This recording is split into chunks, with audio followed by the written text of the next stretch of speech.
High, আমি রনিতা। আমার চ্যানেলে আপনাদের সবাইকে স্বাগত। আজ আমি নিয়ে এসেছি আপনাদের জন্য পনিরের একটা দুর্দান্ত রেসিপি। চলুন দেখে নেওয়া যাক তাহলে রেসিপিটা। প্রথমে আমি 500 গ্রাম পনির নিয়েছি আর সেটাকে কিউব সাইজ করে কেটে নিয়েছি। তারপর পনিরটাকে সাইডে রেখে টমেটো আর কাঁচা লঙ্কা ফাইনলি চপ করে রেখে দিয়েছিলাম। তারপর একটা কড়াইতে 2টো দারচিনি, 6টা লবঙ্গ, 6টা এলাচ আর একটা জয়িত্রী আর একটা হাফ টুকরো জায়ফল ভালো করে গরম করে নেড়ে নেব। তারপরে কড়াইতে অল্প তেল দিয়ে কিছুটা কাজু বাদাম ভেজে নেব আর সেই তেল যেটা বেঁচে থাকবে তাতে কেটে রাখা পনিরগুলো একটু হালকা হালকা করে লাল লাল করে ভেজে নেব। ঠিক এরই মাঝে কেটে রাখা টমেটোটাকে আমরা একটা পেস্ট বানিয়ে নেব। পনিরের গায়ে এরকম লাল লাল হয়ে আসলে তখন পনিরগুলোকে তুলে নেব। তারপর ওই তেলেই একটু মৌরি, একটু জিরে দিয়ে ভেজে নেব। মৌরি আর জিরেটা হালকা একটু ভাজা হয়ে গেলে এর মধ্যে কেটে রাখা কাঁচা লঙ্কাটা দিয়ে দেব। কেটে রাখা কাঁচা লঙ্কাগুলো যখন একটু হালকা ভাজা হয়ে যাবে, লাল লাল হয়ে আসলে সেই ভাজাতে অল্প একটু আদা বাটা দিয়ে দেব। আদা বাটাটা ভালো করে নেড়ে নেব। তারপর একটু হলুদ গুঁড়ো, একটু কাশ্মীরি লঙ্কার গুঁড়ো আর একটু অল্প ধনে গুঁড়ো দেব।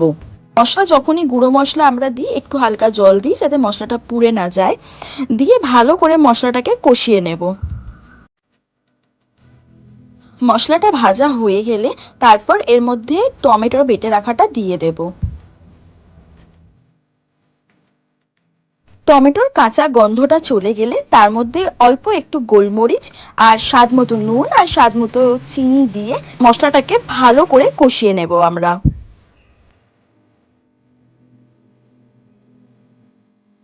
যতক্ষণ মশলাটা কষা হচ্ছে ততক্ষণ একটা পেস্ট বানিয়ে নেব ভেজে রাখা কাজু বাদাম দিয়ে।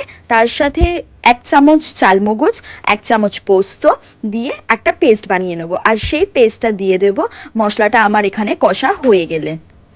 সব রকম মিশ্রণ দিয়ে মশলাটাকে আমি ভালো করে নেড়ে নেব।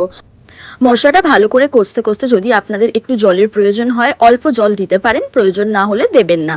মশলাটা হয়ে গেলে এর মধ্যে অল্প একটু কস্তুরি মেথি দিয়ে দেবো আর তারপর ভেজে রাখা পনিরগুলো এর মধ্যে দিয়ে ভালো করে মিশিয়ে নেব।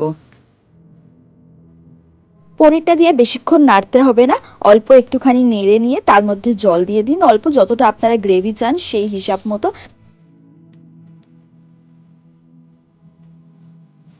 আর তারপর একটু ধনেপাতা কুচিয়ে ওর উপর থেকে ছড়িয়ে দিন। আর দেখুন কি সুন্দর আমার একটা দুর্দান্ত পনিরের রেসিপি রেডি। আমার ভিডিও ভালো লাগলে অবশ্যই লাইক, কমেন্ট অ্যান্ড শেয়ার করতে কিন্তু একদম ভুলবেন না। আর ইচ্ছা হলে সাবস্ক্রাইবটাও করে দিতে পারেন। Thank you.